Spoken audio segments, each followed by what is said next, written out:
Seja muito bem-vindo ao Aberta Entrevista. Hoje recebemos aqui no estúdio o senador Isalci Lucas, do PL do DF.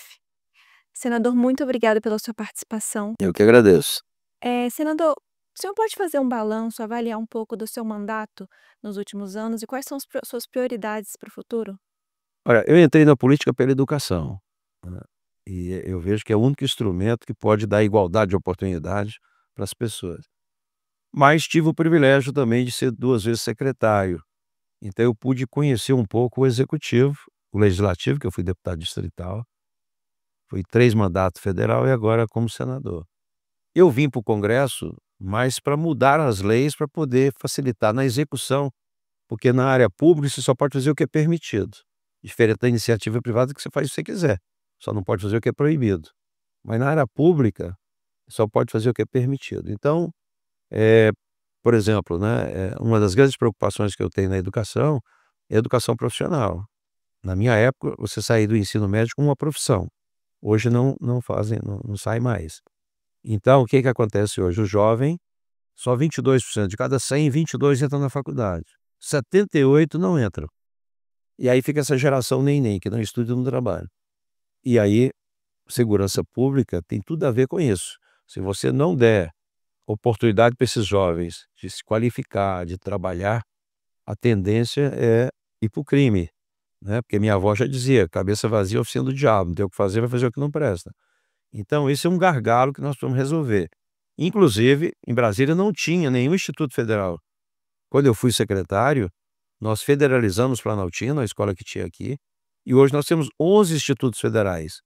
Foi na minha gestão que nós cedemos o terreno e convencemos os institutos a vir para Brasília. Então hoje tem 11 institutos federais. Eu ainda assinei um convênio com o MEC para construir mais 9 escolas técnicas. Então hoje você tem Guará, Braslândia, Paranoá, Santa Maria, vários lugares, né. Mas é muito pouco ainda, porque o correto é você oferecer para todos os alunos do ensino médio.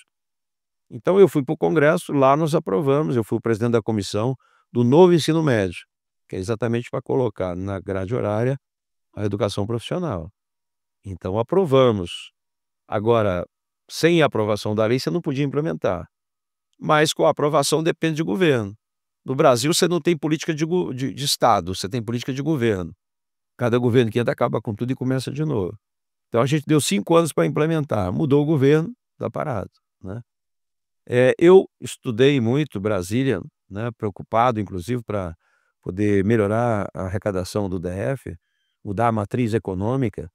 Aí eu percebi que Brasília as pessoas não têm escritura.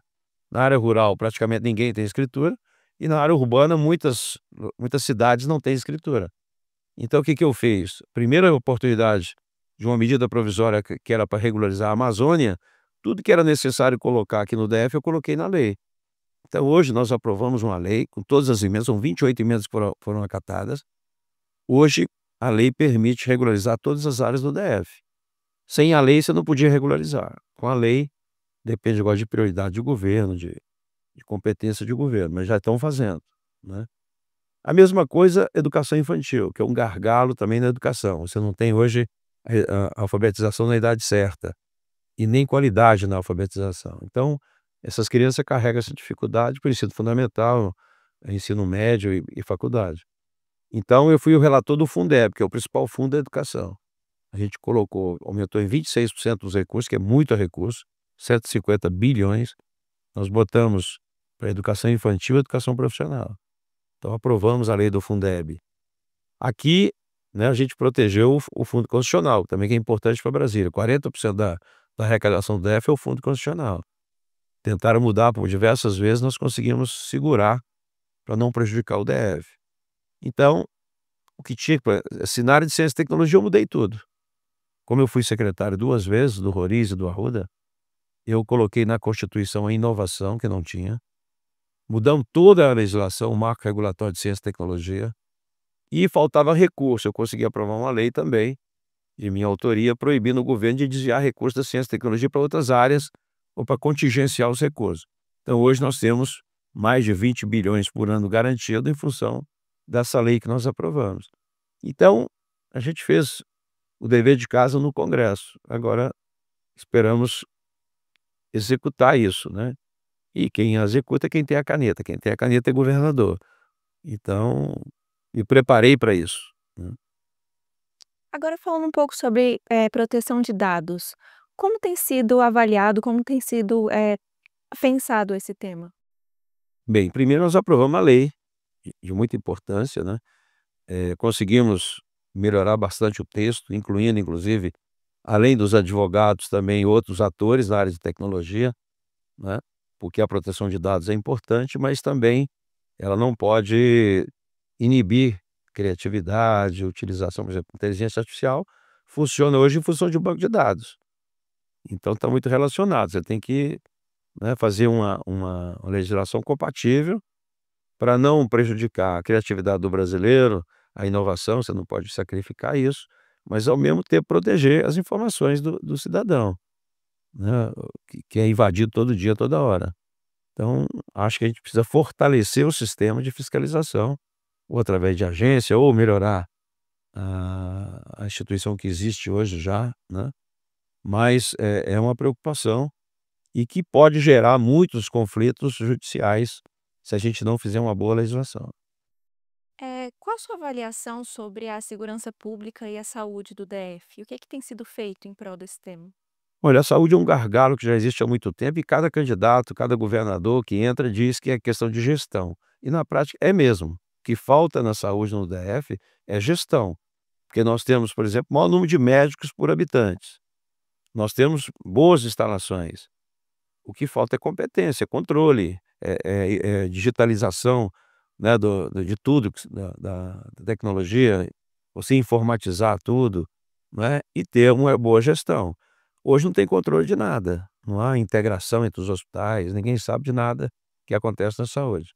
Eu participei da CPI da Covid e fiz um relatório sobre a questão da saúde do DF, né, a roubalheira que existe, os desvios, né, que existem na saúde. E na segurança, é o que eu disse, né, segurança nós temos hoje um grande problema do contingente, nós temos o menor contingente da história. Em 2009 era para a gente ter 18.000 policiais, hoje nós temos 10. Era para ter 9.000 bombeiros, 9.000 polícia civil, nós temos a metade, 4.000 e poucos. Então, tudo isso em função também da legislação que é eu apresentei uma PEC para organizar isso, ainda não aprovei, porque há outros interesses, mas nós estamos trabalhando para dar autonomia para o DF, para que ele possa fazer concurso e dar o reajuste independente do governo federal, porque o fundo constitucional já está definido, já está no orçamento. Então essa burocracia de concurso não tinha que passar pelo Congresso, pelo governo federal. Todos os governadores têm autonomia para fazer concurso, para dar o reajuste. Brasília não, depende do governo federal. Então isso atrapalha muito e compromete muito, né, a remuneração dos policiais, da infraestrutura, então e para resolver a questão da saúde, além disso, é investimento em educação. Se você não der para os jovens a oportunidade de eles trabalharem, qualificarem, nós vamos ter problemas sérios aí, né, em função da ociosidade. O jovem não tem o que fazer, vai fazer o que não deve, né. Fernando, agora para finalizar, o senhor pode deixar um recado para os radiodifusores do Brasil? Olha, uma mensagem importante que precisa passar para a população é, primeiro, quem não gosta de política vai ser governado por quem gosta. Então a população precisa entender isso. "Ah, não quero saber de política". Se você não quer saber, alguém vai decidir por você. Então é importante a comunicação, conscientizar a população da importância do voto, né, e dizer também que voto não tem preço, voto tem consequência. Você não pode votar em função de troca de alguma coisa. Muita gente vota em função da cesta básica, em função de trabalhar 45 dias na campanha, aí o cara contrata não sei quantas mil pessoas, ganha a eleição, vai embora, daqui a 4 anos ele volta de novo, mas a pessoa só trabalha os 45 dias. Então tudo isso compromete a gestão, né, porque, a política eu vejo que é uma das atividades mais nobres que existe, porque ela muda a vida das pessoas, para melhor ou para pior, depende da escolha do eleitor. Então, os eleitores precisam entender o que é deputado distrital, qual é o papel do deputado, qual é a função dele, deputado estadual, deputado federal, senador, governador. Hoje, qualquer empresa pequena, média, se não tiver um bom gerente, ela quebra. Mas para votar num prefeito, num governador, as pessoas votam de qualquer jeito. Então, muitas vezes em troca de alguma coisa, e acaba comprometendo de fato não é, a gestão pública. Então esse é o recado que eu acho que seria muito importante passar isso para a população. Perfeito. Senador, muito obrigada pela sua participação. Você que nos assiste, o nosso muito obrigada. Continue nos acompanhando nas nossas redes sociais, @bertbr. Até mais.